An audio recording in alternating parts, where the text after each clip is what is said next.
It's December, and that usually means a few things all at the same time. The lights go up, the year starts winding down, and life fills with this mix of celebration and pressure. You've got work deadlines, family plans, travel, kids out of school, the kind of schedule that never really lets you catch your breath. And then there are the gatherings, holiday parties, work events, family dinners, trips back home, people you haven't seen in a while, and people who love you, people who mean well, people who don't always know what to do with the silence that shows up when somebody asks, "So, how are you two doing?" If your marriage has been going through a rough season, that question hits a little differently. Someone pours you a drink, pulls you aside, and suddenly they're offering opinions you didn't ask for. Things like, "I can't believe she's making such a big deal," or "You deserve better than how she treats you," or "You need to be tougher," or "I wouldn't let my wife talk to me like that." Or maybe the comments go the other way, towards you from her side of the family, like, "I don't know how she puts up with that," or "He needs to get it together," or "You've been patient long enough, stop waiting for him to change." Sometimes it's subtle, sometimes it's blunt, but it almost always carries the same energy: certainty. People talk like they know exactly what's happening and exactly what you should do next. And even if you don't show it, even if you shrug it off or laugh or change the subject, something in you feels it. A little doubt, a little confusion, a voice that wonders, do they know something I don't? Should I be listening to them? Are they seeing the truth and I'm just too close to it? It's a strange feeling, isn't it? You're already carrying the weight of your own marriage. You're already trying to navigate the tension, the distance, the effort, the hope. And now you've got a chorus of outside opinions, some protective, some reactive, and some just unfiltered, all crowding into the most fragile parts of your life. And that's what I want to talk about today. Because when a marriage is struggling, when it's tender, when you're trying to rebuild trust or break old patterns or create something new, outside voices can quietly become one of the most damaging influences in your relationship. Most of the time, the people speaking into your life care about you. They're not trying to hurt you, but everything they say still comes through the filter of their own story, their own wounds, their history, their beliefs about men, about women, about marriage, about what they never healed in themselves. And here's what I want you to know. Nobody else lives in your life with your wife. They only see bits and pieces. They see the moment you vent, or the moment she breaks down, or the moment something slips through the mask you've been holding together. They don't know your history. They don't know your repairs. They don't know your effort or the depth of what you're trying to build. And when you take someone else's advice as truth without checking it against your own clarity and values, you hand over the steering wheel of your marriage to someone who doesn't have to live with the consequences. So in this episode, we're going to talk about why outside influences get so loud during the holidays and how it can quietly undermine the work you're doing. We'll look at how to recognize when someone's advice is actually about their own pain, not your marriage, and I'm going to help you get clear on what you want, what matters to you, what aligns with your values, and what it means to lead your relationship from a place of steadiness instead of noise. By the end of this episode, you'll know how to protect your marriage from the opinions around you, how to trust your own discernment, and how to take the next right step in becoming a better husband. Not the steps someone else thinks you should take, but the one that's actually yours. Stick around. You don't want to miss this one. Welcome to Better Husband, the podcast that helps you answer the question, how can I be a better husband? I'm Angelo Santiago, a men's marriage and relationship coach, and every week I bring you practical insights to help you strengthen your marriage and become the best husband you can be. So a few days ago, I opened an email from a man I'm working with, and he's been doing real work in his marriage. He's been slowing himself down, listening more, reacting less, and you can feel the effort, you can feel the hope, and you can also feel the uncertainty that shows up for every man who's rebuilding his marriage. In the middle of his message, he mentioned something his mother said about his wife.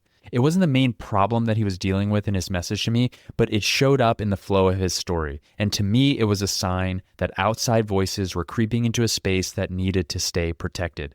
It reminded me of something I had to learn the hard way. When a marriage is trying to heal, you have to pay attention to who you let inside the circle. On the outside, life may look stable, the same routines, the same house, the same rhythm, but underneath, something small and new is trying to take shape. A different way of speaking, a different way of listening, a different way of being together. And early growth like that doesn't have much room for disruption. When I think back to healing in my own marriage, I always picture a little tree, not the one people see now, the strong, rooted, healthy tree, but the version that came before it. Years ago, the soil we were growing from wasn't that good. The roots were tangled with things we didn't understand yet. On the outside, the trees still looked alive, but deep down it was weakening. And rebuilding meant pulling up what we thought was solid and planting something new. In the beginning, that new thing didn't look powerful. It looked like a small sapling, full of potential, but easily bent if we weren't careful. And that image came back to me the moment I read his email. Because when someone you trust, a parent, a sibling, a friend, starts offering opinions about your marriage, it rarely lands neutrally. You might shrug it off, but the comment stays with you. And if you're in a season where something new is trying to grow, outside input can warp that growth before it ever gets strong enough to withstand any weight. The part that most men overlook is this: nobody speaks into your marriage from a blank slate. Every opinion carries its own history. A parent might be reacting from old resentment. A friend might be talking from the pain of their own breakup. A sibling might be speaking from their own loneliness. Someone else might push you toward leaving simply because they never learned how to repair anything in their own life. And the tricky part, those comments can sound convincing. They can feel protective. They can feel like clarity, but they're not living the life you're living. They're not doing the work you're doing. They don't see the small wins, the repairs, or the moments where your wife softens in a way she hasn't in a long time. They only see fragments, and usually the hardest ones. So when this man mentioned his mother's comment, I felt the weight of it, not because anyone was acting with bad intentions, but because I know how easily an outside voice can shift the ground beneath a man who's trying to stay steady. It brought me back to that truth I had to learn myself. You can't leave the soil of your marriage exposed when you're trying to grow something new. You have to guard it. You have to be intentional about who gets to influence you. People can care about you and still misread your marriage. They can love you and still give advice that sends you backward. They can want to help and still encourage you in a direction that breaks the very thing you're trying to rebuild. And that's why this conversation matters. Because when you're in that in-between place, not who you used to be and not quite who you're becoming, your marriage needs clarity, steadiness, and protection from anything that pulls you off your path. That's what we're going to talk about today. There's a moment in almost every struggling marriage when the outside world starts getting louder. You're not asking for opinions, you're not looking for commentary, but the people around you can sense that something is off. And before you know it, they're stepping into a space that was never meant for them. Maybe you've been quieter than usual, or something slipped out in a tired moment. Maybe your wife shared something with her family, or a friend caught you on a hard day. Or maybe people are simply reading between the lines. And suddenly, opinions start showing up. Advice, warnings, judgments, attempts to be supportive. Sometimes it feels comforting. Sometimes it feels intrusive. Sometimes it feels like somebody is finally saying out loud what you've kept bottled up. But here's what you need to slow down long enough to see. Outside voices are almost always working with the wrong picture. Not because people are careless or because they want you to fail, but simply because they don't live inside your marriage. They see moments, but you live the context. They see arguments, but you know what led up to it. They hear frustration, but you feel the weight of everything that came before and everything's still on the line. They don't see the small changes you've been trying to make. They don't feel the atmosphere shift when you're calmer. They don't notice softening or progress or effort because they aren't there for any of it. And when someone tries to make sense of a marriage based on isolated moments, the conclusions are usually bold and completely off. For some reason, there's something in our modern culture that treats walking away from a relationship as strength and repair as weakness. The casual way people say, "I'd never tolerate that," without understanding anything about the actual relationship. You hear it in how people react. They say things like, "She said what? I'd be done." Or, "If my wife acted like that, I'd put a stop to it." Or, "She's walking all over you." Or in the opposite direction, you'll hear, "He'll never change," or "She deserves better. I don't know why she's still trying." These statements sound confident, but they're not about your marriage. They're people projecting their own experiences onto your life. A friend urging you to leave might still be angry about his ex. A parent criticizing your spouse may be reacting from old wounds you don't even know about. A coworker pushing dominance may never have learned how to relate without control. And a sibling giving you messy advice about your marriage may be speaking from their own heartbreak, not yours. When someone hasn't done their own healing, their advice becomes a projection of their pain, not your reality. And bold opinions are easy when you don't pay the price for the outcome. They don't face your wife at the end of the day. They don't live with the tension or the hope. They don't carry the responsibility of the next step. You do. That's why I like to say, don't let people outside the system decide what happens inside of it. It's effortless to diagnose a marriage from a distance. It's effortless to call your spouse names or give you a script you're supposed to follow. It's effortless to speak with certainty when you're not the one doing the work.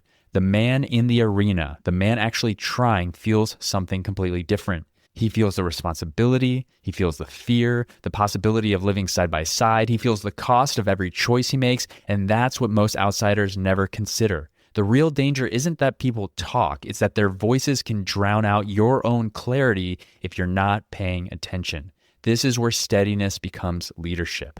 Not shutting everyone out or becoming defensive, but choosing who actually gets a voice in your marriage. There's a grounded, simple line that captures this. I hear what you're saying, but I am the one who has to live this. It's not combative or dismissive, it's just true. No one else understands the full story you and your wife are trying to write, and no one else carries your commitments, and no one else has earned the right to steer your next step. Your marriage isn't a group discussion. It's not a group forum. It's a partnership between two people, and most of its growth happens in places no outsiders ever see. The sooner you understand that outside voices can't guide your relationship, the easier it becomes to focus on what actually needs your energy.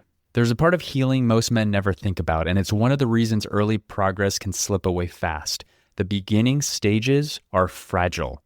From the outside, things might look promising. You're calmer, you're listening more, you're catching yourself before you shut down or escalate, and maybe she's meeting you in small ways with a softer tone, fewer arguments, a little more ease in the room, a little bit more love.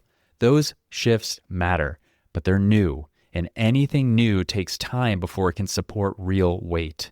You'll often hear me talk about creating the right environment for change, a context where new relational patterns can take root before the old system pulls everything back into familiar territory. Without that protected space, that right environment, the relationship tends to revert to what it knows. This is where the sapling image helps. When you're rebuilding your marriage, you're planting something new, a different way of speaking, a different way of responding, a different way of being together. It's alive, but it isn't steady yet. It needs consistent conditions to grow into something solid, something strong, and that's exactly when outside influence can cause the most damage. One comment from someone who hasn't earned the right to speak into your marriage can create tension the relationship isn't strong enough to hold.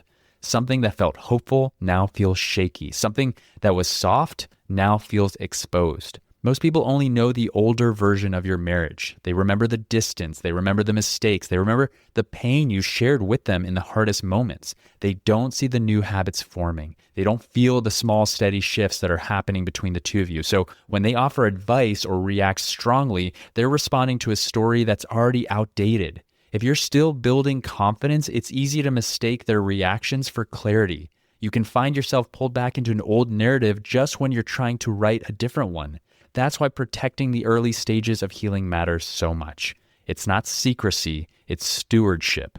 You don't plant something new and immediately expose it to anything that might knock it over. You keep it close. You protect the space where it's growing so it has a chance to take root. Your marriage deserves that same intention. When trust is being rebuilt, when you're learning new relational skills, when she's watching to see whether your changes are real, distraction from the outside world can undermine all of it. This is a season where both of you are stretching into unfamiliar patterns, and stretching takes focus. Even well-meaning people can make it harder. A comment from a parent or sibling or friend, especially someone who doesn't understand the work you're doing, can make you doubt yourself and question the progress you've made. This is why protecting the relationship during healing isn't optional. It's part of the repair.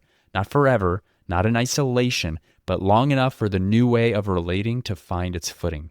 As the connection strengthens, the relationship becomes more resilient. It can withstand more. It can recover faster. But in the early stages, the soil matters. The environment matters. The boundaries around the marriage matter. A relationship in repair needs room to grow without interference, and it needs a man who understands that protecting the conditions where change happens is just as important as the change itself. That's what allows something small to become something strong. So how do you actually do that? Well, that's what we're going to start talking about right now.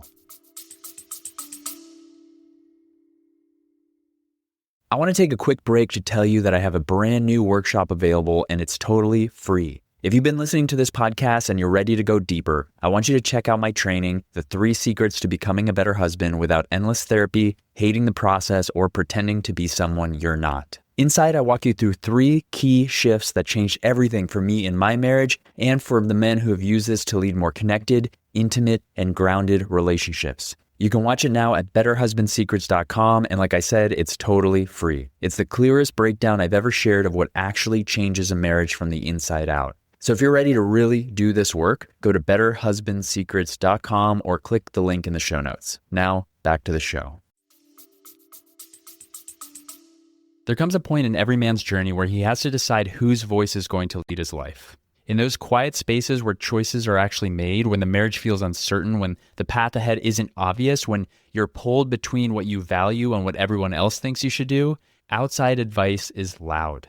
Your own clarity usually shows up as a whisper, and this is where a lot of men get stuck. And all because they've spent years, sometimes decades, getting used to looking outward for direction. Parents, friends, coaches, bosses, anyone who speaks with confidence. So when the pressure rises inside your marriage, it makes sense that you'd reach for someone who seems sure, someone who can give a quick answer, someone who doesn't hesitate the way you do when you're trying to choose your next step. But the truth is that certainty isn't the same thing as wisdom, and confidence isn't the same thing as truth. At some point in healing, there's a shift. You stop gathering opinions and you start listening inward to the part of you that knows the kind of man you actually want to become. That voice, it's quieter than everyone else at first, but it's the one you need. When you picture the marriage you want, not the idealized version, but the real one, it becomes easier to see what aligns with that vision and what doesn't. Maybe you want a home where she doesn't have to brace herself. Maybe you want to be someone who can take responsibility without crumbling. Maybe you want to lead with calm instead of defensiveness. Maybe you want connection that feels steady instead of unpredictable. Whatever it is, those things require intention. They require repetition, and they require a man who doesn't get pulled off course every time someone reacts strongly to his situation. Your marriage needs your steadiness more than it needs anyone else's certainty. And steadiness isn't about becoming rigid, it's about being rooted. It's about knowing your values and letting those values guide you. When you're clear on what you stand for, outside opinions stop feeling like commands, they become information, something you can weigh, not something you have to obey. You start asking different questions. Does this move me toward the kind of marriage I want? Does this reflect the man I'm trying to become? Is this advice about my life or about their fear? That's what discernment actually looks like. Not hunting for the loudest voice in the room, but paying attention to the quiet one inside of you. This is also where trust in yourself becomes essential. Not blind confidence, grounded trust. The kind that forms when you watch yourself show up differently, when you keep small promises, speaking gently when you want to react, staying present when you want to withdraw, owning something before she asks you to. Those moments build internal credibility. They remind you that you're capable of leading from a thoughtful, relational place. And when you trust yourself, you become harder to sway. You stop absorbing other people's fears. You stop letting their expectations override your own clarity. You can hear people without losing direction. And you stay anchored to the vision you have for your marriage instead of reacting to whoever speaks the loudest. That's relational leadership. Choosing actions based on who you want to become, not who someone else believes you are. Leadership in marriage grows not from shutting out outside voices, but from choosing which ones earn a place in your life. The clearer you become, the simpler the way forward gets. You stop chasing approval, and you stop reacting to every opinion that comes your way, and you stop questioning yourself every time someone disagrees with your choices. And you start living from your values instead of their expectations. What your wife actually needs is to feel that you're anchored, that you're acting from intention and not from outside pressure. When she senses that steadiness in you, trust begins to rebuild and respect starts to return and safety grows. Before we wrap up, I want to give you a few simple things you can actually do this week to stay anchored in your own voice instead of everyone else's. First, name the voices you've been listening to. Take a minute and actually write them down. Who's been speaking into your marriage? Whose comments replay in your head when you're thinking about what to do next? Just seeing those names on paper can show you very quickly who belongs in that inner circle and who doesn't. Second, choose one boundary you're going to set around your marriage. One. That might mean you stop sharing details with a certain person. It might mean you change how much you say or how often you bring things up. Think of it as quietly closing a door that was never meant to stay wide open. Third, reconnect to what you want. Grab a notebook and write a few honest sentences about the kind of husband you're trying to be and the kind of marriage you're trying to build. Don't dress it up, just put it into words that matter to you. That becomes a reference point you can come back to when other people's opinions start getting loud. And then bring one grounded moment home.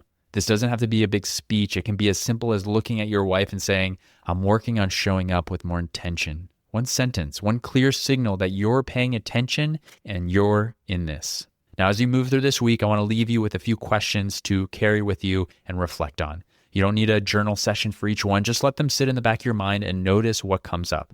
The first one is, whose voice have I been letting shape my marriage and why? Not who's talking the loudest. Who am I actually letting in?